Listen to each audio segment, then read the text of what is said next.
Bayangkan, di tengah malam yang gelap, hujan deras mengguyur tanpa henti. Seorang pemuda gembel berjalan dengan tubuh gemetar, perut kosong, dan pakaian basah kuyup. Tiba-tiba, dari balik derasnya hujan, terdengar suara tangisan seorang wanita. Ia mendekat dan ternyata seorang ibu hamil kaya diusir keluarganya, terkapar di jalan tanpa pertolongan. Semua orang hanya menatap, tak peduli. Namun pemuda gembel itu, meski dicibir sejak kecil, justru maju meraih tangannya, dan bertekad menyelamatkannya. Sebelum kita lanjutkan kisah yang penuh haru ini, jangan lupa tekan tombol subscribe, like, dan tinggalkan komentar kalian agar channel ini terus semangat menghadirkan kisah-kisah inspiratif lainnya. Semoga yang mendukung channel ini selalu diberi kesehatan, dimudahkan rezekinya, dan mendapatkan perlindungan dari Allah Subhanahu wa Ta'ala. Hujan turun seperti benang-benang kaca yang dipatahkan angin. Trotoar memantulkan kilat lampu jalan, menguraikan bayangan panjang seorang pemuda yang berjalan dengan sandal putus dan jaket lusuh yang tak lagi hangat. Ia menunduk, menahan dingin yang menggigit tulang. Perutnya perih, kosong sejak pagi. Namun langkahnya tidak berhenti. Di kota yang gemerlap dan bising ini, ia sudah lama belajar bahwa berhenti artinya tenggelam. Namanya Arga. Sejak kecil ia dicibir karena tidak punya apa-apa. Ia tumbuh di antara tumpukan kardus, suara klakson, dan bisik-bisik yang menyayat. Anak yang lain dipanggil dengan nama, Arga dipanggil dengan ejekan. Ia hafal rasa ditertawakan, hafal juga tatapan orang yang memelototi seolah ia penyakit yang mesti disingkirkan. Malam ini, ia berlindung di bawah atap seng warung yang sudah tutup, menunggu reda yang tak kunjung datang. Hujan malah bertambah rapat. Di seberang jalan ada deretan rumah besar dengan pagar besi yang tinggi. Halaman becek, lampu pilar memercikan cahaya kekuningan di sela tirai air. Tiba-tiba suara bentakan pecah, kasar, menghantam udara yang dingin. Pintu gerbang salah satu rumah terbuka. Dari dalam keluar dua orang lelaki berpakaian rapi, wajah tegang dan berpayung hitam. Mereka menyeret seorang wanita yang menggendong perut besar. Gaun rumahnya basah di ujungnya. Rambutnya menempel di pipi, napasnya tersendat. Wanita itu meronta lemah, matanya berair. Tangannya memegangi perut seolah ada kehidupan yang sedang menuntut perlindungan dari dalam. Ini bukan rumahmu lagi. Pergi. Suara lelaki yang lebih tua terdengar tajam, menusuk. Wanita itu berusaha menjelaskan. Suaranya bergetar, tidak terdengar jelas karena hujan. Tetapi jawaban yang ia terima hanyalah dorongan yang membuatnya tersungkur ke jalan yang licin. Payung hitam berputar, pintu gerbang menutup dengan dentum berat. Hanya sisa lampu pilar yang terus menyala, dingin dan jauh. Arga mendongak. Di matanya, malam selalu penuh kejutan, tetapi yang satu ini memaku langkahnya. Ia memandang kiri kanan, melihat orang-orang di peran toko yang menoleh sebentar lalu menunduk lagi ke ponsel, atau menarik jaket lebih rapat. Tidak ada yang bergerak. Tidak ada yang peduli. Hujan seakan membuat semua hati ikut kaku. Perlahan Arga melangkah keluar dari atap seng. Air segera menyiram tubuhnya, menyelinap melalui kerah jaket yang robek. Ia menyeberang, menunggu jeda di antara kendaraan yang melintas. Klakson memaki, cipratan air menyambar betisnya, tetapi ia tetap melangkah sampai berdiri di hadapan wanita yang sedang berusaha duduk. "Bu," suaranya parau, ragu, tetapi hangat. "Bolehkah saya bantu?" Wanita itu menatap, kaget. Di wajahnya yang pucat ada campuran takut dan lega. Bibirnya bergerak, mengucap terima kasih yang hampir tidak terdengar. Arga mengangguk, melepaskan jaket lusuh dan memasangkannya di bahu wanita itu. Jaket itu basah, namun masih lebih baik daripada gaun yang menempel dingin. "Dari sini dekat pos ronda," ucap Arga, menunjuk ke arah gang sempit. "Ada bangku, ada atap juga. Mari kita berteduh dulu." Wanita itu mencoba bangkit. Kakinya goyah. Arga menunduk, menyodorkan punggungnya tanpa banyak bicara. "Naik, Bu." Pelan-pelan. Ia merasakan beban berpindah ke punggungnya. Berat, namun Arga sudah biasa memikul barang bekas yang jauh lebih berat dari ini. Yang berbeda hanya detak yang ia rasakan. Detak dua kehidupan di punggungnya, satu lemah, satu semakin cepat oleh takut dan dingin. Hujan mengiringi langkah mereka, menabuh atap dunia dengan ritme yang tegas. Gang itu sempit, berliku, berbau tanah basah dan minyak goreng yang hanyut dari dapur-dapur kecil. Pos ronda yang dimaksud Arga ternyata hanya bangunan kecil dari papan, dengan bangku panjang dan lampu neon yang berkelip. Arga menurunkan wanita itu dengan hati-hati, lalu menatap sekitar. Ada termos kosong di sudut, ada kain pel yang bisa dijadikan alas. Ia bergerak cekatan, menggelar kain, memerasnya dengan cepat, lantas menyelimuti kaki wanita itu dengan bagian jaket yang kering. Tolong tarik napas pelan, Bu. Hujan ini nakal, tapi tak akan lama. Arga mencoba tersenyum. Matanya merayap ke langit yang hitam, lalu kembali ke wajah wanita itu. Nama saya Arga. Aku, Maya, jawabnya lirih. Terima kasih, Arga. Dari ujung gang, dua anak muda lewat, memegang payung yang lebih sibuk mereka gunakan untuk bercanda daripada melindungi diri. Mereka melirik Arga, tertawa pendek. Gembel pahlawan, ya. Salah satunya nyeletuk, lalu cepat berlalu. Arga menunduk. Ia sudah hafal nada itu. Maya memperhatikan, ada kilat iba di matanya. Biarlah, kata Arga pelan, lebih pada dirinya sendiri. Yang penting Bu Maya selamat. Perut Maya mengencang. Tiba-tiba ia merintih tertahan. Tangan Arga refleks memegang pergelangan tangan Maya, hangat dan gemetar. Sakit? Tanya Arga dengan suara yang hampir berbisik. Perutku menegang. Sejak sore. Sekarang makin sering. Maya menggigit bibir, menahan desah. Arga menoleh ke kiri kanan. Tidak ada siapa-siapa. Hujan terus menulis garis-garis di udara. Saya cari air hangat dulu, Bu. Ia menunjuk termos, berharap masih ada sisa. Termos itu kosong. Ia menimbang-nimbang, lalu menatap jalan. Di ujung sana ada warung mie instan yang kadang buka hingga larut. Tunggu di sini. Saya cepat kembali. Ia berdiri. Ya Allah, lindungi dia. Desisnya, tanpa terasa. Arga berlari menembus hujan. Sandalnya berdecit, jalan becek memercikan noda di betisnya. Warung itu, syukurlah, masih buka. Seorang bapak bertopi menatap heran ketika Arga masuk, meneteskan air seperti orang yang baru terlahir dari sungai. Pak, boleh saya minta air panas sedikit? Ada ibu hamil kedinginan di pos ronda. Ucapnya, agak tergesa. Bapak itu menggerakkan bibirnya menjadi senyum yang ragu. Bayar dulu. Arga merogoh saku. Hanya ada 2 koin. Itu tabungannya untuk makan besok. Tangannya gemetar, bukan karena hujan. Ini, semua yang saya punya, Pak. Mohon, air sedikit saja. Bapak itu menatap koin di telapak Arga. Lama. Hujan menorehkan suara berisik pada atap seng warung. Lalu napas lelaki itu turun. Baik. Ambil gelas ini. Jangan tumpah. Ia menuangkan air dari ketel, menyerahkan gelas. Hati-hati. Panas. Terima kasih, ucap Arga, tulus, sambil menunduk. Ia mengambil juga plastik untuk menutupi gelas, memeluknya erat agar hangat tidak kabur, lalu berlari kembali. Di sepanjang jalan, ia melindungi gelas dengan tubuhnya, menangkis hujan dengan lengan. Di pos ronda, Maya menatapnya datang dengan mata basah. Arga berlutut, meniup sedikit, lalu menyodorkan gelas. Pelan-pelan, Bu. Hangatkan tenggorokan dulu. Maya menyeruput sedikit. Uap naik, membuat wajahnya sedikit hidup. Arga, ujar Maya, suaranya lebih jelas. Aku diusir. Katanya aku membawa aib. Aku tidak tahu harus kemana. Arga menelan ludah. Ia menatap hujan yang belum mau reda, seolah di sana ada jawaban yang disembunyikan langit. Malam masih panjang. Tapi tidak semua malam menelan, gumamnya. Kita bisa ke musala di ujung gang. Ada karpet, ada kipas, dan lampunya sering menyala sampai subuh. Saya kenal marbotnya. Maya mengangguk pelan. Namun sebelum mereka bergerak, suara langkah cepat terdengar dari arah jalan besar. Suara payung yang dihentak-hentakan, suara sandal yang bersautan.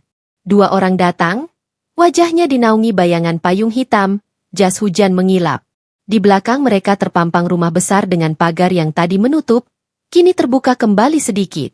Satu di antara mereka menatap Maya dengan tatapan yang sulit dibaca, antara marah dan gelisah. Ibu, katanya datar. Kembali. Jangan bikin ribut. Tetangga sudah banyak yang lihat. Maya menciut di bangku, memegangi perutnya. Arga berdiri, tidak tahu dari mana keberanian itu berasal. Tapi ia berdiri juga. Hujan memberi panggung yang dingin. Namun ada panas yang berdenyut di dada Arga. Dia butuh istirahat, ujarnya. Dan butuh hangat. Bukan kata-kata yang menusuk. Lelaki itu menoleh ke Arga, menatap dari ujung kaki hingga rambut. Kau siapa? Urus hidupmu sendiri. Arga tersenyum pahit. Hidup saya memang selalu saya urus sendiri. Malam ini saya ingin mengurus orang lain. Biarkan kami lewat, kami akan ke musala. Besok pagi silakan bicara lagi dengan pikiran yang tidak sedang terbakar hujan. Hening seketika, kecuali suara air yang tidak pernah diam. Lelaki itu mendekat, payungnya meneteskan air ke bahu Arga. Kau tidak tahu apa-apa, katanya pelan, seolah di telinga saja. Keluarga kami tidak seperti yang kau lihat. Saya tidak ingin tahu, jawab Arga, sama pelannya. Saya hanya tahu ada 2 nyawa yang sedang minta ditolong. Maya mengerang pendek. Perutnya menegang lagi. Arga refleks bergerak, memosisikan tubuhnya agar melindungi Maya dari hujan. Lelaki berpayung hitam mendengus, menoleh pada temannya. Antar ke mobil. Kita bawa saja. Jangan bikin heboh. Temannya melangkah maju, meraih lengan Maya. Maya menepis, ketakutan memancar dari bola matanya. Jangan bawa aku kembali. Tolong. Suara itu pecah, tajam, membuat Arga menoleh cepat. Tangannya terangkat, menghadang gerak pria itu. Cukup. Ia tidak mau. Jangan paksa. Dari balik gang, 2 warga muncul, tertarik oleh keributan. Mereka berdiri di ambang, menilai, berbisik. Satu di antara mereka mencibir, gembel sok pahlawan. Yang lain diam, tetapi tatapannya ragu. Arga menatap Maya. Kita pergi sekarang. Ia menunduk, menyodorkan punggungnya lagi. Maya ragu sebentar, lalu mengangguk. Arga membopongnya. Hujan menyayat kulit seperti ribuan jarum. Namun keteguhan menebalkan kulit Arga. Berhenti. Suara lelaki berpayung hitam memotong udara. Kau tidak akan kemana-mana. Arga tidak berhenti. Langkahnya memotong genangan, menyeberangi lorong air yang mengalir ke selokan. Di belakang, terdengar derit ban. Sebuah mobil hitam bergerak lambat, mendekati mulut gang, lampunya menusuk gelap. Warga yang tadi menonton mundur setapak, memberi jalan yang sempit. Arga menoleh sekilas. Mobil itu berhenti, pintunya terbuka. Seorang perempuan keluar, mengenakan mantel panjang, wajahnya tegas, matanya dingin. Di tangannya ada sesuatu yang dilindungi plastik bening, seperti map. Ia memandang lurus pada Maya, kemudian pada Arga. Turunkan dia, perintahnya datar. Atau kau akan menyesal. Arga merasakan punggungnya menegang. Maya mencengkeram bahunya. Hujan makin deras, seolah langit ikut campur dalam keputusan malam ini.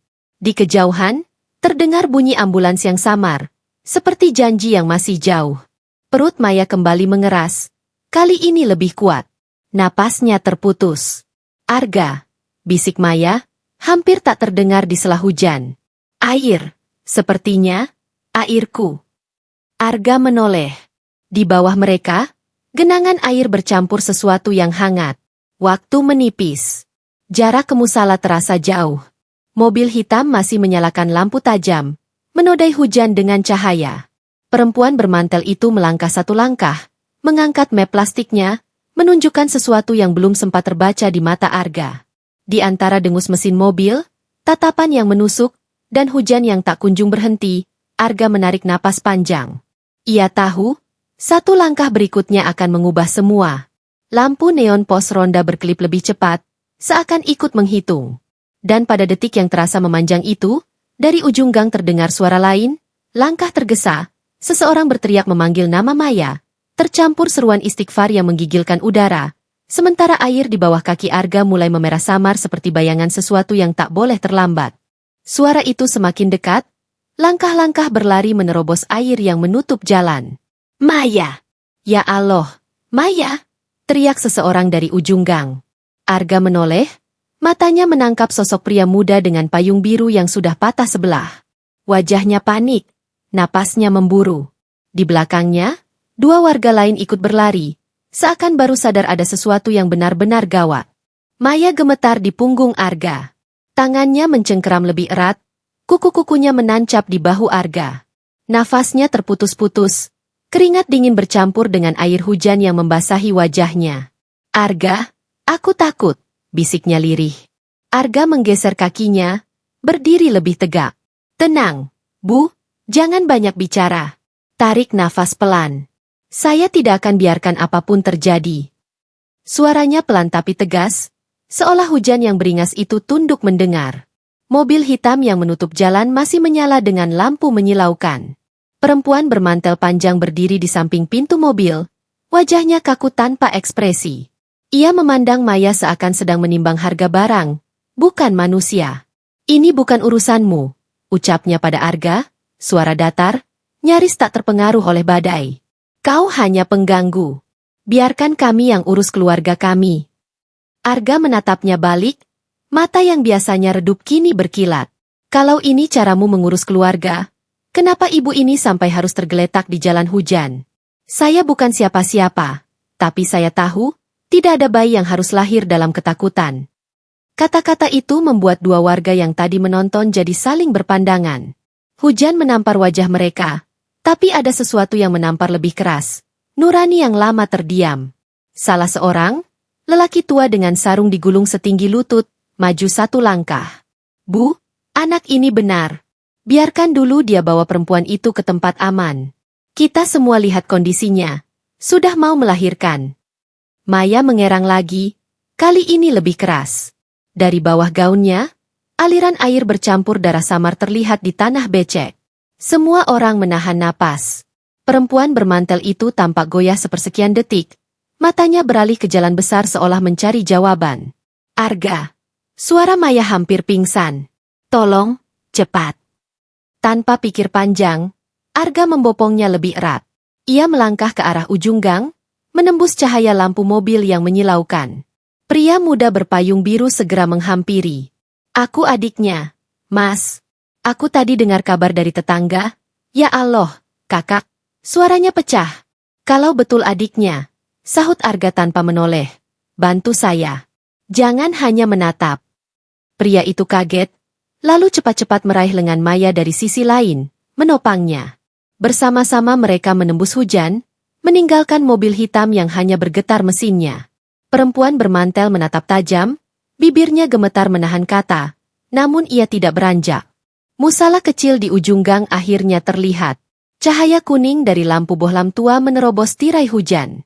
Pintu kayu terbuka, dan seorang marbot tua yang sedang bersiap tidur terlonjak kaget ketika melihat mereka masuk. Astagfirullah. Apa ini? Cepat baringkan di karpet. Serunya. Ia buru-buru mengambil bantal lusuh dan kain sarung, menyodorkannya. Arga dan adik Maya menurunkan tubuh wanita itu dengan hati-hati. Nafas Maya tersengal, wajahnya pucat, peluh bercampur hujan membasahi keningnya. Arga berlutut di sampingnya, menepuk lembut tangan Maya. Bertahan, Bu. Sebentar lagi ada bantuan. Ia menoleh pada marbot. Pak, bisa telepon bidan atau puskesmas terdekat. Marbot itu mengangguk, lalu berlari ke ruang kecil di belakang musala untuk mengambil ponsel bututnya. Hujan masih bergemuruh, tapi di dalam musala yang sempit itu, setiap detik menjadi beban. Maya menggigit bibir, menahan sakit yang makin kuat. Aku tidak sangka, malam ini, seperti mimpi buruk. Matanya berkaca-kaca, menatap Arga yang masih duduk di sampingnya. Kenapa kau mau menolongku, padahal semua orang menjauh? Arga menarik napas panjang, dadanya bergetar. Karena saya tahu rasanya dibuang. Saya tahu rasanya dianggap tidak berharga. Tapi hidup selalu punya ruang kecil untuk kebaikan. Kalau tidak, apa gunanya kita ada? Adik Maya yang duduk di sisi lain terisak, menunduk dalam rasa bersalah. Ia menatap kakaknya, lalu memandang Arga dengan mata penuh penyesalan. Saya tak bisa melawan keputusan keluarga. Tapi saya salah, Mas. Saya biarkan kakak saya menderita. Arga tidak menjawab, hanya menatap lurus pada Maya yang terus berjuang. Hujan di luar musala terdengar seperti genderang yang menegangkan. Tiba-tiba, suara motor berhenti di depan musala. Seorang perempuan berjas hujan kuning turun tergesa, membawa tas besar di tangannya. "Saya Bidan Lina, ada panggilan darurat," ucapnya cepat. Ia langsung berlutut di samping Maya, memeriksa perutnya, menyiapkan perlengkapan. Kontraksinya sudah sering. Ini tidak bisa ditunda, harus segera ditolong di sini juga. Arga terdiam, tubuhnya menegang. Maya memejamkan mata, menggenggam tangan Arga erat-erat. "Jangan lepaskan aku, Arga," bisiknya. Dan di tengah bau tanah basah, cahaya lampu redup, serta doa-doa yang tak terucap, malam itu bersiap menjadi saksi lahirnya sesuatu yang lebih besar dari sekadar bayi. Sebuah rahasia keluarga, sebuah keberanian, dan sebuah harga diri yang selama ini ditutup hujan, kini mulai terungkap perlahan. Suasana musala malam itu seperti terputus dari dunia luar. Hujan deras masih menabuh atap seng. Sesekali kilat menyambar, membuat cahaya lampu bohlam bergetar seolah hendak padam. Bau tanah basah bercampur dengan wangi karpet tua yang lembab. Di tengahnya, Maya terbaring dengan wajah pucat, rambut basah menempel di pipinya. Matanya menatap langit-langit dengan tatapan pasrah bercampur cemas.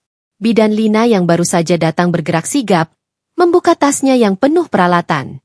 Suara resleting terbuka terdengar jelas di tengah hiruk-pikuk hujan. Kontraksinya sudah rapat sekali, katanya, matanya fokus pada perut Maya. Tidak sempat dibawa ke rumah sakit. "Kita harus lakukan di sini." Adik Maya terperangah. "Di sini, Bu? Di musala?" "Iya," jawab Bidan Lina tegas. "Kalau dipaksa dipindah, bisa berbahaya. Kita harus segera." Arga duduk di sisi Maya, tangannya menggenggam erat jemari wanita itu. Tubuhnya masih menggigil karena basah kuyup, tapi hatinya lebih bergetar karena beban yang kini ada di depannya. Ia menatap Maya dengan tatapan yang berusaha menenangkan, walau dalam dirinya sendiri penuh ketakutan. "Ibu kuat. Saya di sini." Maya berusaha tersenyum, meski bibirnya pucat. "Arga, aku tidak sangka, seorang pemuda gembel, yang selama ini dihina orang, justru jadi penyelamatku." Air matanya jatuh, bercampur dengan hujan yang masih menetes dari ujung rambutnya. Arga menggeleng pelan. "Jangan pikirkan itu. Yang penting ibu dan bayi selamat. Saya cuma manusia biasa, Bu." Bidan Lina menepuk bahu Arga. "Kau bantu saya." "Ya." Pegang tangannya, beri semangat. "Itu penting." Arga mengangguk cepat. Ia mendekatkan wajahnya ke Maya. "Tarik napas dalam-dalam. Buang pelan.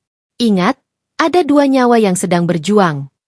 Suara Bidan Lina terus memberi arahan. "Ayo, Bu Maya, jangan menahan, dorong saat kontraksi datang." Maya menggigit bibir, tubuhnya tegang menahan sakit. Jeritan kecil lolos dari mulutnya. Adiknya yang duduk di samping karpet tak kuasa menahan air mata. "Kak, maafkan aku biarkan mereka mengusirmu, aku pengecut." Maya hanya sempat menggeleng lemah. "Bukan saatnya bicara itu, tolong doa saja." Arga menoleh cepat, menatap adik Maya. "Kalau kau benar peduli, bantu ambil air hangat dari dapur marbot. Cepat." Suaranya tegas, membuat adik Maya segera berdiri dan berlari keluar. Bidan Lina membuka sarung sebagai alas tambahan, lalu menyiapkan gunting dan kain bersih. "Ya Allah, semoga lancar," gumamnya lirih. Suasana musala berubah menjadi ruangan darurat persalinan, dengan cahaya lampu redup sebagai satu-satunya penerang. Maya mulai berteriak, tubuhnya melengkung karena rasa sakit yang tak tertahankan. Arga meraih tangannya, membiarkannya dicengkeram sekuat tenaga. "Saya di sini, Bu. Jangan takut. Semua akan baik-baik saja." Hujan di luar semakin keras, seolah langit ikut berteriak bersama Maya. Sesekali suara petir membuat musala berguncang. Namun di dalam, semua fokus pada detik-detik yang menentukan. "Sudah terlihat kepalanya," seru Bidan Lina, wajahnya serius. "Ayo, Bu Maya, dorong lagi." Maya menggertakkan giginya, menarik napas panjang, lalu mendorong dengan sisa tenaga. Suaranya pecah, jeritannya menusuk hati siapapun yang mendengar.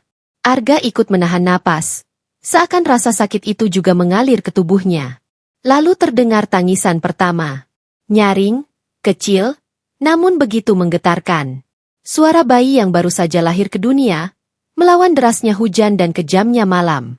Arga tertegun, air matanya menetes tanpa ia sadari. Adik Maya yang baru kembali dengan air hangat menjatuhkan ember kecil itu karena terkejut, lalu buru-buru mengangkatnya lagi sambil menangis. Bidan Lina tersenyum lega, mengangkat bayi mungil yang masih merah, lalu segera membersihkannya dengan kain. Alhamdulillah, bayi selamat. Seh. Maya terisak, menoleh pada Arga dengan mata yang berkaca-kaca. Aku tidak sangka, bisa mendengar tangisan anakku malam ini. Arga hanya bisa menunduk, menahan rasa haru yang menyesak. Tangannya masih menggenggam erat jemari Maya. Ini semua karena ibu kuat, bukan karena saya. Bidan Lina membungkus bayi dengan kain bersih, lalu meletakkannya di dada Maya. Bayi itu langsung tenang, suara tangisnya mereda. Maya memeluknya erat, air matanya mengalir deras. Anak ini akan kuberi nama Cahaya, bisiknya. Karena dia lahir di tengah gelap, tapi membawa terang. Arga menatap bayi itu dengan tatapan yang tak bisa ia jelaskan. Ada rasa kagum, ada rasa syukur, dan ada sesuatu yang tak pernah ia rasakan sebelumnya. Kebanggaan karena telah berbuat sesuatu yang benar-benar berarti. Namun suasana haru itu mendadak pecah oleh suara langkah keras dari luar. Pintu musala terbuka, dan perempuan bermantel panjang tadi masuk dengan wajah kaku. Dua pria berpakaian rapi mengikutinya dari belakang. Semua mata langsung menoleh. Marbot tua yang baru saja kembali dari belakang terhenti di pintu. Bingung. Cukup, kata perempuan itu dingin. Serahkan bayi itu. Dia milik keluarga kami. Maya menjerit, memeluk bayinya lebih erat. Tidak, jangan sentuh anakku. Arga berdiri cepat, tubuhnya menahan di depan Maya. Apa-apaan ini? Kalian bahkan membuangnya di jalan, sekarang berani mengakuinya. Perempuan itu menatap Arga tajam. Kau tidak tahu urusan kami. Jangan ikut campur, gembel. Kata itu menusuk, tapi Arga tidak goyah. Biarlah saya gembel. Tapi malam ini, gembel ini yang menyelamatkan nyawa ibu dan anaknya. Dan saya tidak akan biarkan kalian menyentuh mereka lagi. Adik Maya pun ikut berdiri, kali ini dengan wajah penuh keberanian. Saya tidak akan diam lagi. Kalian sudah keterlaluan. Suasana musala menegang. Hanya suara bayi yang sesekali merengek memecah keheningan. Bidan Lina berdiri, menatap perempuan itu dengan sorot tajam. Saya saksi persalinan ini. Anak ini lahir sehat, ibunya selamat. Dan mereka berdua berhak tetap bersama. Jangan coba-coba. Hujan masih menggila di luar, seolah menjadi tirai penutup dari rahasia besar yang baru saja terbuka. Namun di dalam musala, konflik baru sedang menunggu, lebih besar daripada sekadar cibiran dan hinaan.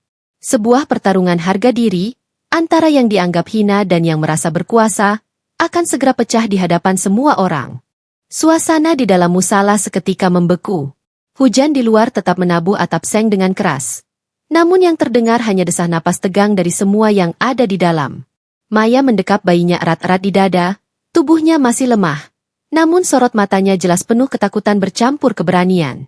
Perempuan bermantel panjang itu berdiri tegak di ambang pintu. Lampu musala yang redup membuat bayangan wajahnya tampak lebih tajam, dingin, dan tanpa belas kasihan. Dua lelaki yang mengikutinya maju satu langkah, berdiri di kiri dan kanan, seolah siap memaksa. Kau sudah membuat keluarga malu besar, Maya. Suara perempuan itu datar, namun menusuk. Anak ini tidak boleh hidup di luar pengawasan kami. Dia pewaris. Serahkan, atau kau akan menyesal. Maya terisak. Suaranya pecah. Pewaris? Kalian bahkan menolak kehadirannya. Mengusirku di malam hujan, memperlakukanku seperti sampah. Dan sekarang, kalian mengakuinya? Arga yang berdiri di depan Maya mengepalkan tangan. Tubuhnya yang masih basah kuyup, rambut meneteskan air ke lantai musala, kini tampak lebih tegas dari biasanya. Ibu ini baru saja melahirkan. Kalian tidak punya hati. Malam ini, tidak ada yang boleh menyentuh dia atau bayinya. Perempuan itu mengangkat dagu, menatap Arga penuh jijik. Kau siapa? Hanya gembel yang tak punya apa-apa. Beraninya melawan keluarga besar ini. Arga menelan ludah, lalu menjawab dengan suara yang bergetar namun lantang. Betul, saya gembel. Tapi saya manusia. Manusia yang tahu arti menolong. Sementara kalian, keluarga kaya yang lupa rasa kemanusiaan. Ucapan itu membuat dua warga yang tadi ikut mengantar Maya ke musala kini menunduk dalam-dalam. Hati mereka berdesir. Mereka teringat bagaimana mereka dulu juga sering mencibir Arga, menyebutnya hina, menghindarinya seolah ia penyakit. Namun malam ini, apa yang dilihat mata mereka tidak bisa dibantah. Arga berdiri di garis depan, mempertaruhkan diri untuk orang lain. Bidan Lina yang sejak tadi sibuk membersihkan peralatan persalinan, kini menatap tajam ke arah perempuan bermantel. Saya tenaga kesehatan. Saya saksi bahwa ibu ini ditelantarkan, bahkan hampir kehilangan nyawanya. Kalau kalian berani memaksa, saya akan lapor ke polisi. Percayalah, catatan saya akan jadi bukti. Perempuan itu terdiam sejenak, wajahnya menegang. Dua lelaki di sisinya saling pandang, tampak ragu. Mereka tidak menyangka ada bidan yang ikut campur. Namun tiba-tiba, perempuan itu melangkah maju. Jaraknya kini hanya beberapa langkah dari Arga. Kau pikir ucapanmu berarti? Uang bisa membeli semua, bahkan hukum. Tapi keluarga kami tidak akan membiarkan aib ini berlarut. Serahkan bayi itu. Maya berteriak. Tidak, anakku bukan aib. Dia darah dagingku. Tangannya semakin erat memeluk bayi mungil yang baru lahir. Tubuhnya gemetar. Arga menoleh, menatap Maya yang hampir putus asa. Ia berjongkok sedikit, mendekatkan wajahnya pada wanita itu. Tenang, Bu. Jangan lepaskan. Apapun yang terjadi, saya di sini. Tatapan itu memberi Maya sedikit kekuatan. Ia mengangguk pelan, meski air matanya terus jatuh. Adik Maya yang berdiri di samping kini maju setapak, tubuhnya bergetar menahan rasa bersalah. Kak, maafkan aku. Selama ini aku diam. Aku takut pada keluarga. Tapi malam ini, aku tidak sanggup lagi melihatmu diperlakukan begini. Ia menoleh pada perempuan bermantel. Bu, hentikan ini. Kita sudah keterlaluan. Diam, bentak perempuan itu, suaranya keras hingga menggema di ruangan kecil. Kau anak tak tahu diri. Berani melawan orang tua sendiri. Adik Maya menggertakkan giginya. Matanya merah. Lebih baik aku melawan, daripada terus jadi pengecut. Aku sudah lihat sendiri bagaimana kakak menderita. Dan malam ini aku akan berdiri di sisinya.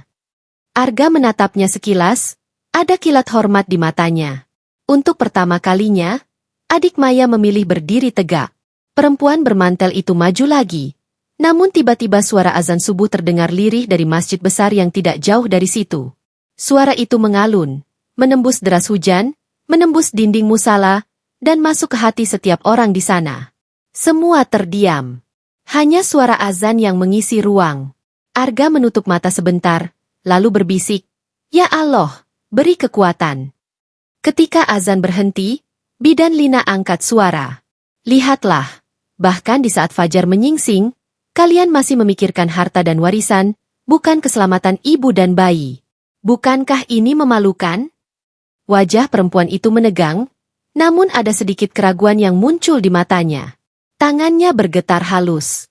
Dua lelaki di sisinya mulai menunduk, seakan ikut malu. Namun sebelum ada keputusan, pintu musala kembali terbuka. Beberapa warga lain masuk, basah kuyup karena hujan, tapi wajah mereka penuh penasaran. Mereka mendengar kabar dari mulut ke mulut, ada bu hamil kaya yang diusir, ditolong pemuda gembel, dan melahirkan di musala. Salah seorang warga yang masuk bersuara lantang. "Kami semua sudah tahu. Jangan coba tutupi lagi. Malam ini kami jadi saksi. Siapa yang benar, siapa yang salah, sudah jelas." Sorak pelan terdengar dari warga lain, setuju dengan ucapan itu. Suasana berubah. Dari ketakutan menjadi tekanan sosial yang nyata. Perempuan bermantel itu terjebak di antara tatapan puluhan pasang mata. Maya memeluk bayinya lebih erat. Suaranya pelan namun tegas. "Anak ini akan kubesarkan dengan kasih sayang, bukan dengan ketamakan. Kalau kalian mau mengakuinya, terimalah dengan hati. Kalau tidak, biarkan aku pergi. Aku tidak takut lagi. Arga berdiri di sampingnya. Tubuhnya kaku tapi matanya menyala. Dan kalau kalian berani menyentuh ibu ini lagi, kalian harus lewati saya lebih dulu. Hening panjang menyelimuti Musala. Hanya suara hujan yang masih tak kunjung reda. Perempuan bermantel itu akhirnya memejamkan mata, menarik napas panjang. Ketika ia membuka mata lagi, sorotnya tidak setajam tadi. Ada sesuatu yang berubah, meski samar. Baiklah, ucapnya pelan. Untuk sementara, aku mundur. Tapi jangan kira urusan ini selesai. Ia menoleh pada dua lelaki di sisinya. Kita pulang. Mereka bertiga keluar tanpa menoleh lagi, meninggalkan jejak air di lantai musala. Warga yang menyaksikan menghela napas lega. Maya langsung menangis. Kali ini lega bercampur bahagia. Ya Allah, terima kasih. Anakku selamat. Arga menatap bayi mungil yang tertidur di dada Maya. Hatinya bergetar. Malam yang gelap, penuh hujan dan cibiran, akhirnya berubah menjadi fajar penuh harapan. Namun ia tahu, ancaman itu belum berakhir. Perempuan bermantel itu akan kembali, dan pertarungan yang lebih besar masih menunggu. Untuk saat ini, yang penting adalah satu, Maya dan bayinya selamat. Dan Arga, pemuda gembel yang selama ini dianggap hina, kini berdiri sebagai pelindung yang tak tergantikan. Namun jauh di sudut hati, ia juga tahu, langkah ini akan mengubah hidupnya selamanya. Karena ia bukan hanya menyelamatkan seorang wanita dan bayinya. Ia baru saja menantang sebuah keluarga berkuasa yang tidak akan tinggal diam. Hujan perlahan mereda, meninggalkan sisa gemericik yang jatuh dari atap musala. Langit mulai menyingkap warna kelabu, tanda fajar benar-benar tiba. Warga yang semula menumpuk di dalam musala mulai bubar perlahan. Sebagian ada yang menunduk dengan rasa malu. Sebagian lagi berbisik-bisik penuh penasaran tentang apa yang sebenarnya terjadi malam tadi. Namun bagi Arga, Maya, dan bayi mungilnya, suasana belum benar-benar tenang. Maya terbaring lemah di karpet. Bayi kecilnya terbungkus kain tipis dan tertidur pulas di dadanya. Nafasnya kini lebih teratur, meski wajahnya masih pucat. Bidan Lina duduk di sampingnya, memastikan kondisi tetap stabil. Sesekali ia menoleh ke Arga yang masih duduk bersila di ujung karpet. Tubuhnya basah kuyup, rambutnya lepek menempel di kening, namun matanya tak beranjak dari ibu dan bayi itu. Arga mengusap wajahnya, menahan kantuk dan lelah yang menumpuk. Malam yang penuh ketegangan itu membuat dadanya masih berdegup kencang. Ia tak bisa lupa tatapan dingin perempuan bermantel panjang tadi. Ancaman yang ia ucapkan bukanlah kata kosong. Arga tahu, suatu hari mereka akan kembali, mungkin dengan cara yang lebih kejam. Adik Maya, yang semalaman hanya bisa menangis menahan rasa bersalah, kini duduk tak jauh dari Arga. Matanya bengkak. Suaranya serak ketika ia berbicara pelan. Mas Arga, aku benar-benar minta maaf. Kalau saja dari awal aku berani membela kakakku, mungkin semua ini tak akan terjadi. Aku ikut jadi bagian yang menyakitinya. Arga menoleh, menatap adik Maya dalam-dalam. Tatapannya tajam, tapi tidak ada kebencian. Hanya ketegasan. Penyesalan tidak akan mengubah apapun. Yang penting sekarang, jangan ulangi lagi. Berdirilah di sisi kakakmu, jangan biarkan dia sendirian. Dia sudah cukup menderita. Adik Maya mengangguk kuat-kuat, air matanya menetes lagi. Aku janji, Mas, aku akan melindunginya, meski harus melawan keluargaku sendiri. Bidan Lina ikut bicara, suaranya lembut tapi mantap. Ingat, bukan hanya kakakmu yang butuh perlindungan. Bayi itu juga. Dia tidak tahu apa-apa, tapi sudah lahir membawa beban besar. Kalian semua harus jadi tamengnya. Suasana hening sejenak. Hanya terdengar suara bayi yang mengerang pelan lalu kembali tertidur. Cahaya mentari mulai menembus jendela musala, menyingkap debu yang beterbangan. Fajar itu seolah menjadi saksi lahirnya bukan hanya seorang anak, tapi juga lahirnya keberanian yang selama ini terkubur. Arga berdiri perlahan, tubuhnya terasa berat. Ia melangkah keluar musala, menatap jalanan yang basah oleh hujan semalam. Bau tanah basah menusuk hidungnya, udara dingin menempel di kulit. Ia menarik napas panjang. Dalam benaknya, pertanyaan berputar. Sampai kapan ia bisa menjaga Maya dan bayinya? Apa yang bisa ia lakukan? Seorang gembel yang tak punya apa-apa, melawan keluarga kaya yang penuh kuasa? Namun hatinya menjawab dengan sederhana, ia sudah melangkah sejauh ini, tak ada jalan untuk mundur. Saat Arga kembali masuk, ia mendapati Maya menatapnya. Wajahnya lemah, tapi ada senyum tipis di bibirnya. Arga, panggilnya pelan. Iya, Bu. Aku tidak tahu bagaimana membalasmu. Kalau saja tadi malam kau tidak datang, aku mungkin sudah mati di jalan. Anakku juga tak akan sempat membuka mata. Maya menghela napas, air matanya mengalir lagi. Aku sudah kehilangan banyak hal, tapi Allah kirimkanmu untuk menyelamatkan kami. Arga menunduk, suaranya rendah. Jangan begitu, Bu. Saya hanya melakukan apa yang seharusnya dilakukan manusia. Siapapun yang melihatmu dalam keadaan seperti itu, pasti akan menolong. Maya menggeleng pelan. Tidak, Arga. Tidak semua orang berani. Kau berani melawan cibiran, melawan hinaan, bahkan melawan keluarga besarku. Kau pahlawan bagiku. Kata itu membuat dada Arga bergetar. Ia bukan orang yang biasa menerima pujian. Hidupnya selama ini hanya dipenuhi hinaan. Mendengar kata pahlawan membuat matanya panas. Ia mengalihkan pandangannya, menatap lantai musala agar air matanya tak terlihat. Adik Maya yang mendengar percakapan itu menunduk dalam, hatinya makin remuk. Ia sadar, selama ini justru orang yang mereka hina sebagai gembel yang benar-benar menunjukkan arti keberanian. Sementara ia, anak kandung dari keluarga itu, hanya bisa diam membisu.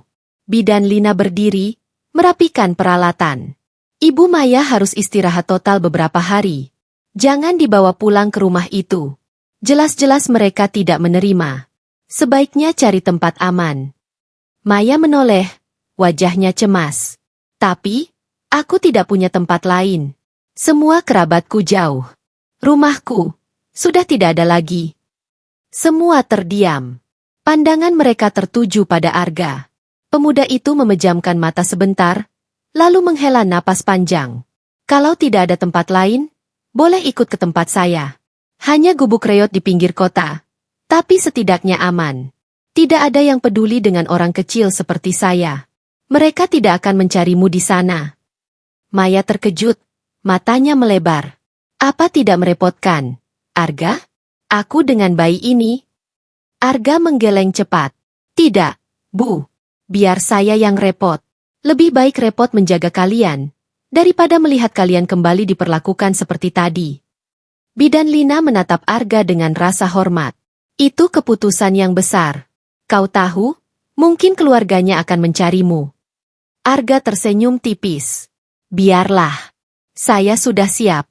Toh, cibiran sudah jadi makanan saya sejak kecil. Kalau kali ini harus melawan, saya tidak takut. Maya meneteskan air mata. Kali ini karena haru. Ia menunduk, mengecup dahi bayinya, lalu berbisik. Lihatlah, nak, inilah malaikat yang Allah kirim untuk kita. Adik Maya menunduk semakin dalam.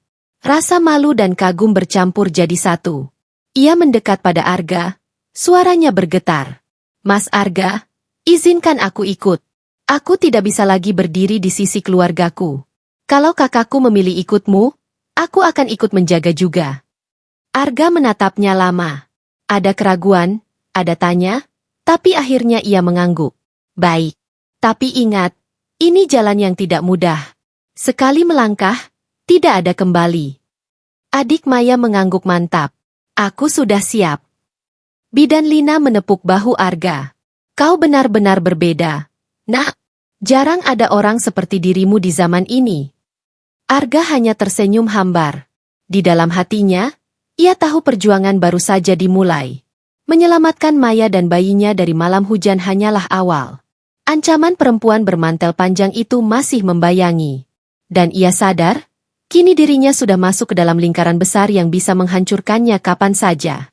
Namun saat ia melihat bayi mungil yang tertidur tenang di dada ibunya, Arga merasakan sesuatu yang baru. Alasan untuk terus hidup, alasan untuk berjuang.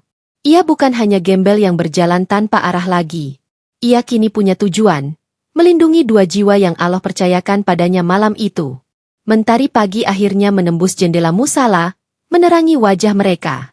Fajar yang membawa kabar gembira, namun juga menyimpan kegelisahan akan masa depan.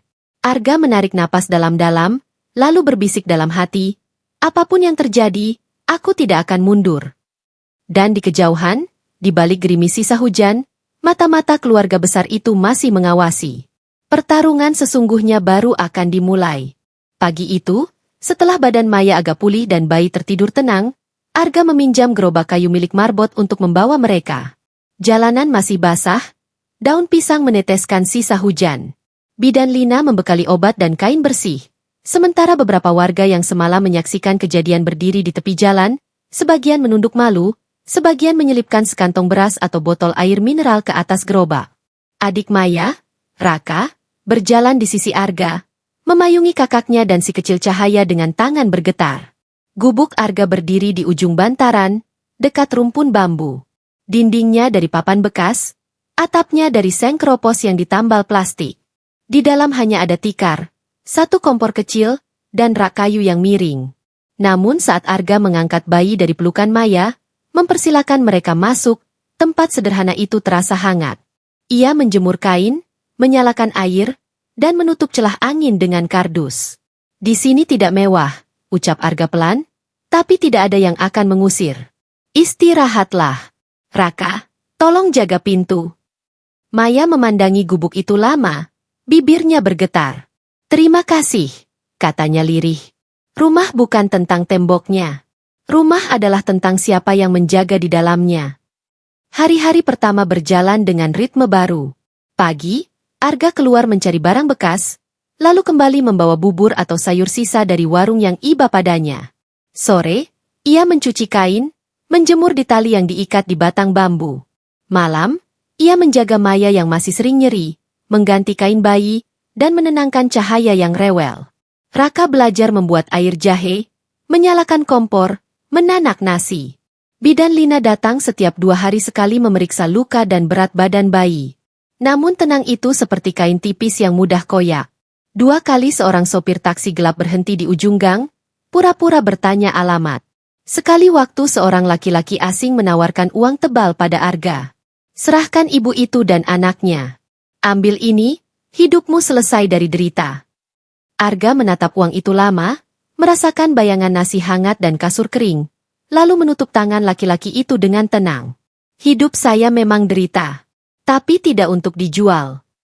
Uang itu kembali ke saku lawan, bersama tatapan sinis yang menjanjikan masalah. Malam ketiga, angin membawa kabar. Seorang tukang ojek yang sering lewat berbisik pada Arga di pinggir warung. Keluarga itu bertanya terus. Katanya ada map penting yang terjatuh malam itu. Hati-hati, mereka tidak akan diam. Arga tertegun.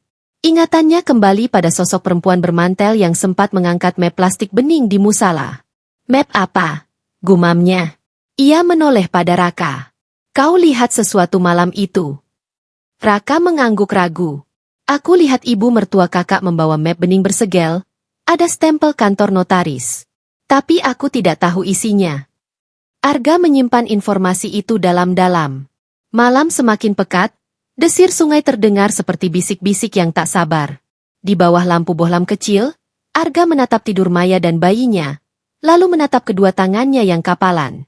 Ya Allah, ucapnya tanpa suara, jangan biarkan langkah ini goyah. Tengah malam, suara sandal menyeret terdengar di luar. Raka yang berjaga menahan napas. Arga meraih kayu pendek di samping pintu. Bayangan 2 orang berhenti di dekat jendela, mengintip melalui celah papan. Arga mengangkat tangan, memberi isyarat sunyi pada Raka.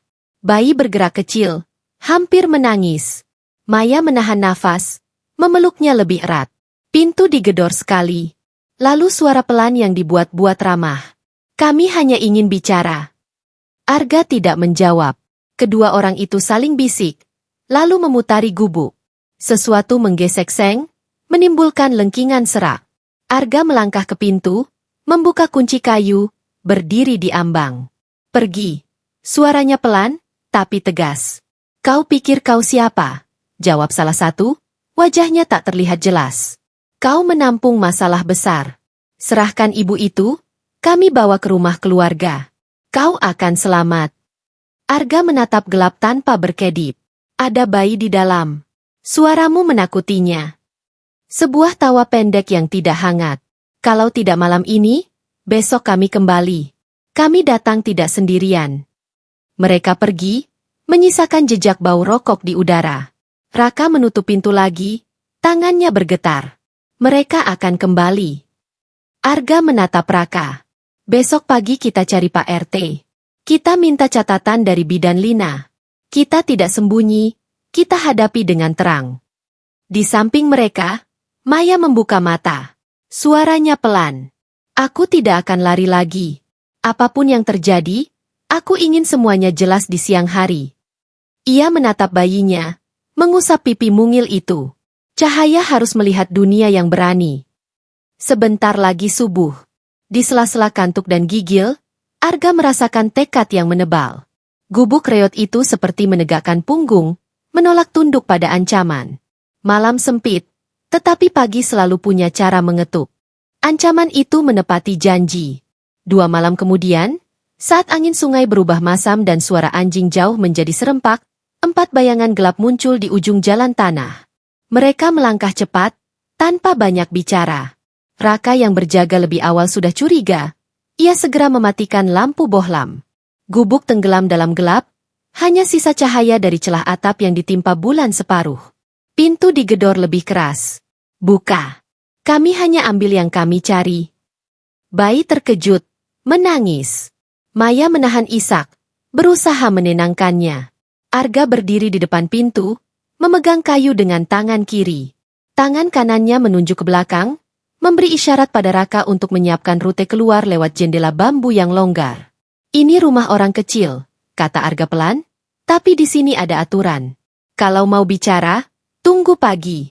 Kalau mau mengambil paksa, kau berhadapan dengan kami. Pukulan pertama menghantam daun pintu. Papan retak, engsel sengit menjerit. Raka mencongkel jendela. Maya memeluk bayi, membungkusnya dengan selimut. Arga menoleh sebentar, cukup untuk memastikan mata Maya bertemu dengan matanya. Ada pesan yang tidak terucap, pergi saat tanda diberikan. Pukulan kedua membuat pintu bergeser. Tangan hitam masuk melalui celah, berusaha meraih kunci kayu. Arga menghantamnya dengan kayu, terdengar teriakan pendek. Kurang ajar, desis seseorang di luar. Sebuah benda logam membentur engsel. Argumen tidak lagi berguna. Arga mengangkat kunci kayu, menahan pintu dari dalam. Raka, sekarang. Raka meraih lengan Maya, menuntunnya ke jendela bambu, mendorongnya keluar ke arah rumpun pisang. Tanah licin. Maya hampir terpeleset. Namun Raka menahan, mengangkat, membantu melewati parit kecil. Bayi menangis namun segera diredam kain. Pintu hampir jebol. Arga mundur selangkah, melempar kayu, lalu menyambar ember air di sudut, menyiram lantai dekat pintu agar licin. Ketika daun pintu terhempas dan 2 orang menerjang masuk, kaki mereka terpeleset bersamaan. Arga menubruk yang pertama, merebut senter yang dipegang, lalu membantingnya ke lantai agar padam. Gelap menjadi kawan. Ia bergerak rendah, keluar melalui jendela, menutupnya dari luar sebisanya. Di balik bambu, Raka dan Maya sudah merayap menuju jalan kecil di antara kebun singkong. Nafas mereka saling tindih. Arga mengikuti, menoleh sebentar ke gubuknya yang sekarang dikuasai bayangan. Hatinya seperti ditarik 2 arah. Namun ia memilih arah yang membawa hidup. Mereka menembus kegelapan, melewati pagar kayu yang tumbang, menuruni tanggul menuju jalan besar yang berkerikil. Suara langkah para pengejar terdengar di belakang, diselingi makian. Arga menggandeng Raka, mengisyaratkan untuk memotong ke arah warung Bu Nini. Satu-satunya warung yang lampunya kadang dibiarkan menyala sampai dini hari. Warung itu terbuka setengah, bau minyak goreng dan teh melati menyambut mereka. Bu Nini, perempuan setengah baya yang berkacamata tebal, terlonjak ketika melihat Arga datang sambil menggendong bayi. Astagfirullah. Masuk cepat. Lewat pintu belakang. Tanpa banyak tanya, ia membuka tirai dapur, mempersilakan mereka menuju pintu yang mengarah ke halaman belakang yang menempel puskesmas pembantu. Puskesmas jaga malam. Ketuk saja, bilang dari aku. Ketika mereka menyelinap keluar, 4 bayangan gelap melewati depan warung. Salah satu berhenti, melongok, namun Bu Ninih menutup pintu depan dan menyalakan radio keras-keras. Arga, Maya, dan Raka berlari pendek ke pintu puskesmas. Raka mengetuk dengan irama yang diajarkan Bidan Lina. Pintu terbuka, seorang perawat muda muncul, masih mengenakan masker. "Dari Bu Ninih," bisik Raka. "Darurat." Perawat itu mengangguk, mempersilakan masuk ruang tindakan kecil yang hangat. Maya duduk, memeluk bayi erat-erat, tubuhnya gemetar. Arga berdiri menghadap pintu, dadanya naik turun. Raka menunduk, menahan amarah yang mendidih di tenggorokannya. Beberapa menit kemudian, langkah berat terdengar di luar. Dua orang pria bertanya pada Bu Ninih. Suara mereka terdengar sampai ruang puskesmas. Bu Ninih menjawab tenang, menyebut ia tidak melihat siapapun. Pintu puskesmas ditutup rapat, lampu luarnya dipadamkan. Di dalam, perawat mengabari seseorang lewat telepon. Bidan Lina sudah di jalan. Dan Pak RT juga. Tidak lama, Pak RT datang dengan payung, wajahnya lelah namun tegas. Ia menatap Arga lama, lalu berkata, "Pagi nanti kita ke kelurahan. Semua keterangan ditulis. Rekaman dari warga di musala kubawa. Kalau ada yang mengaku keluarga, suruh mereka datang resmi. Tidak ada lagi main gelap." Arga mengangguk. Maya menarik napas panjang, menatap anaknya yang mulai tenang. Di balik rasa takut, ada rasa lain yang tumbuh, tidak sendiri lagi. Malam memang mengejar, namun semakin banyak tangan yang terulur. Di luar, langkah para pengejar memudar. Angin membawa wangi teh melati dari warung Bu Ninih. Menenangkan, seperti selimut yang disodorkan langit. Arga menatap pintu, lalu menatap bayi yang mulai tertidur. "Besok," gumamnya, "kita hadapi di terang."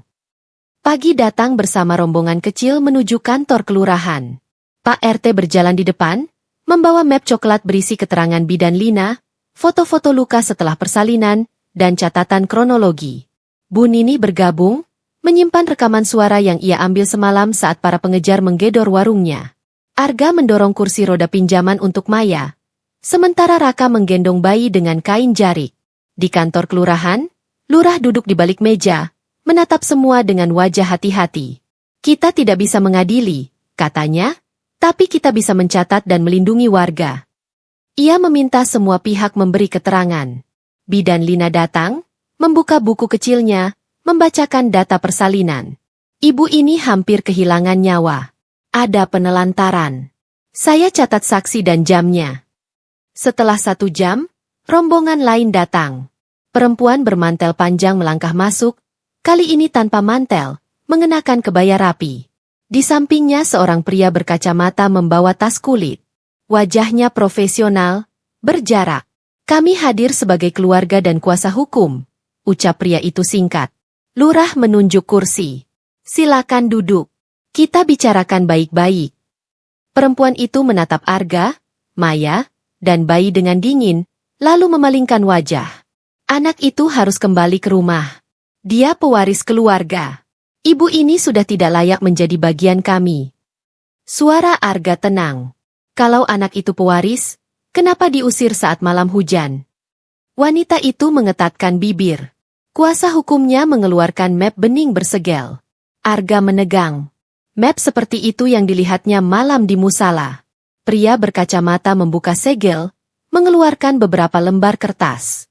Ini salinan surat wasiat almarhum suami Ibu Maya. Disebutkan bahwa anak pertama yang lahir dari pernikahan itu berhak atas sebagian saham keluarga. Namun ada klausul pengasuhan yang kami anggap tidak realistis. Maya mengangkat wajah. "Apa isi klausulnya?" "Bahwa sampai usia tertentu, anak harus dirawat oleh ibu kandungnya. Bila tidak, seluruh bagian anak akan dialihkan menjadi dana sosial."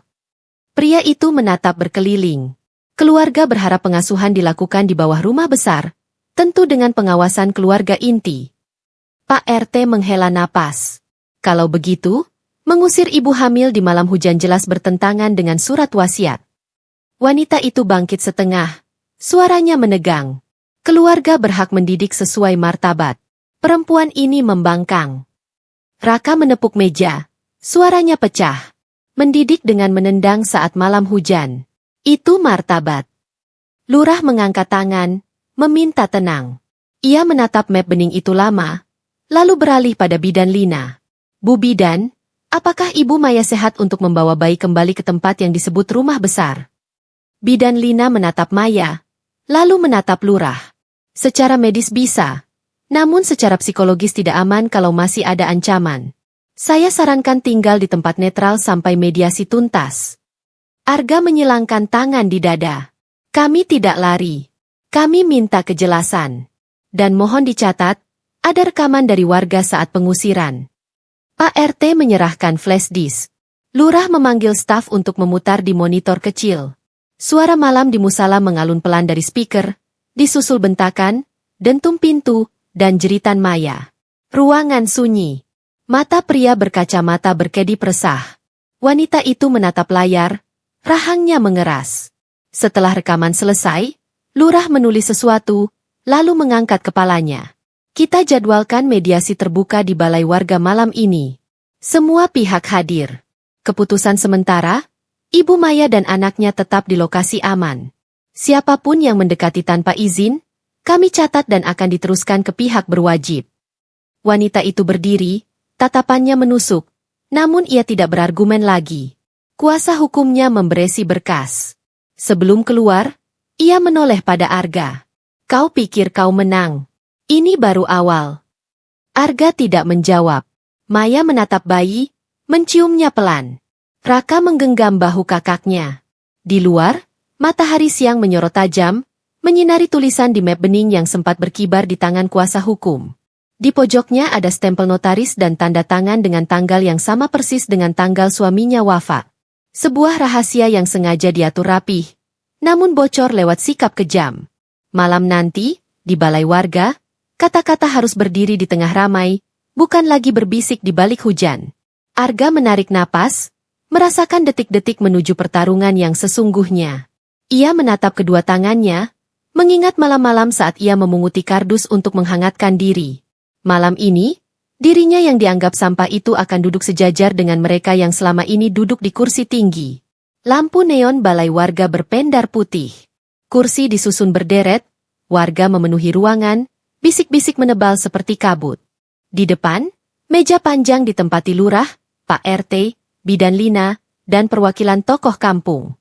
Di sisi kanan, perempuan bermantel yang kini berkebaya duduk bersama kuasa hukum. Di sisi kiri, Arga, Maya dengan bayi yang terlelap, dan Raka. Lurah membuka acara dengan suara datar. Kita berkumpul untuk memastikan keselamatan ibu dan anak, serta menempatkan setiap orang pada tanggung jawabnya. Kuasa hukum berdiri, memaparkan hak waris, struktur saham, dan rencana keluarga untuk pengasuhan.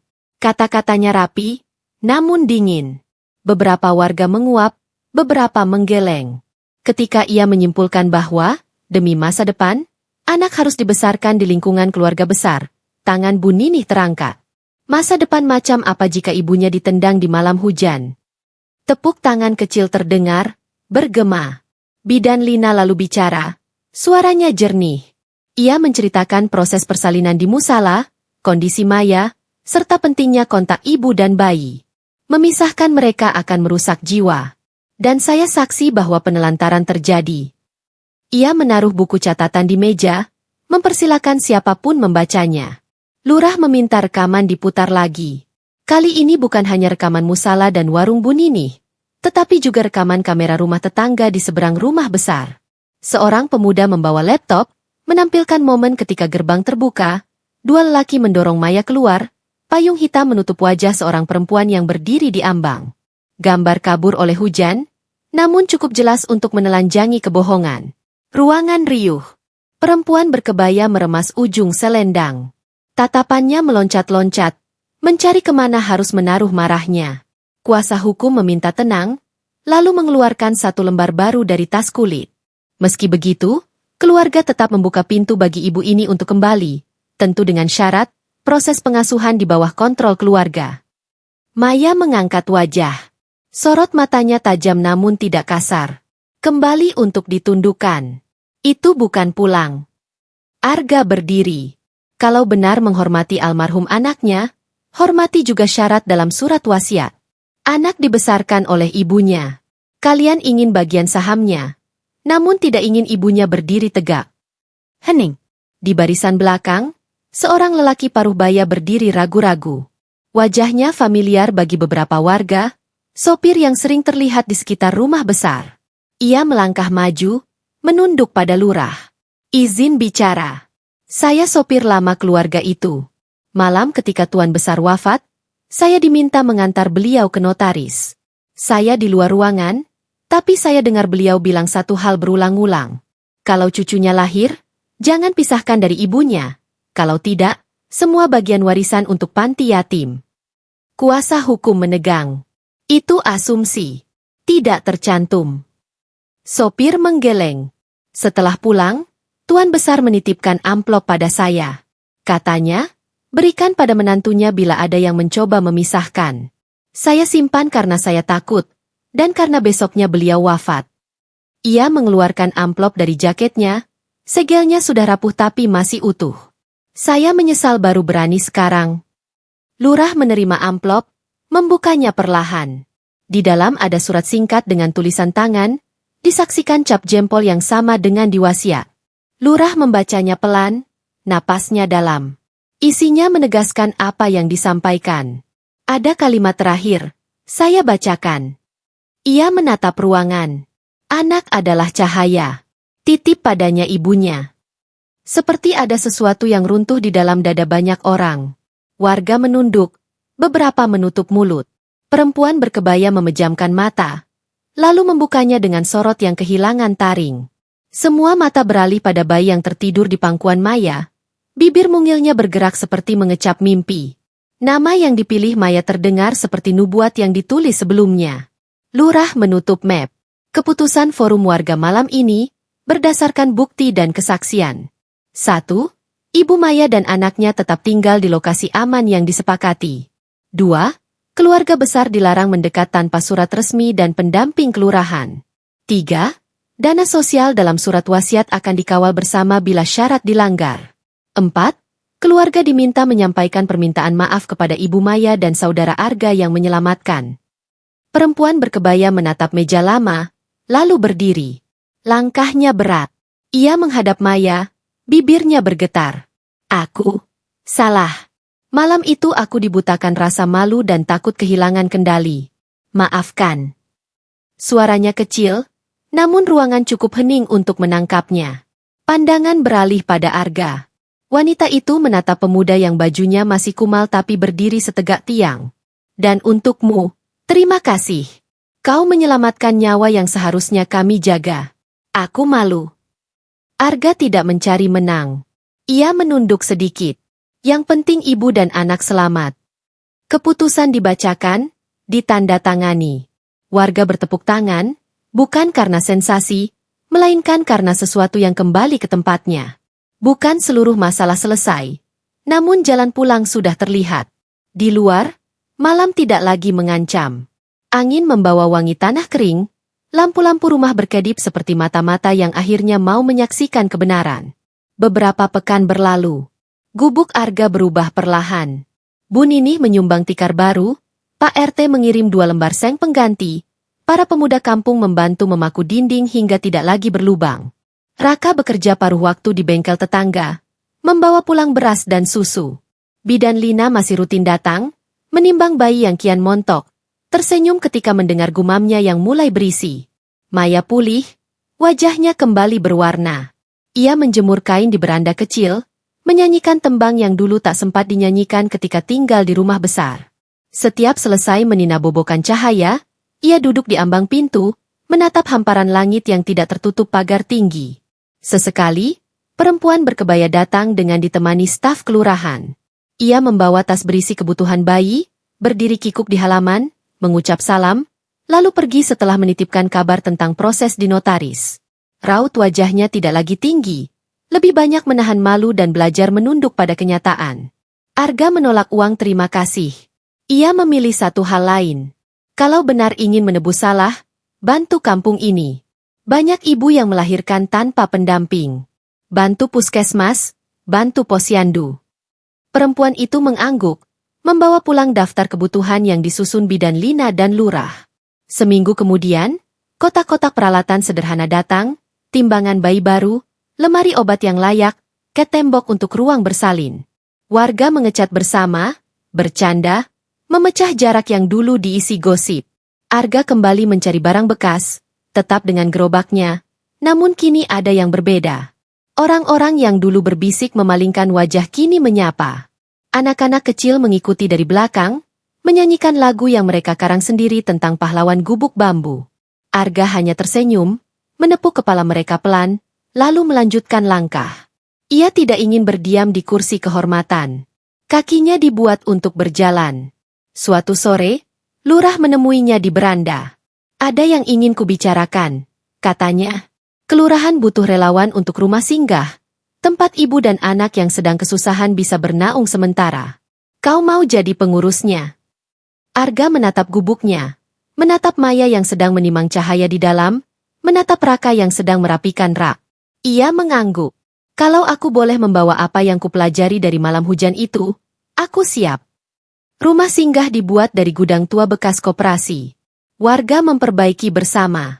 Papan-papan baru dipasang, jendela dibuka agar angin masuk, sudut-sudut gelap diberi lampu yang jujur.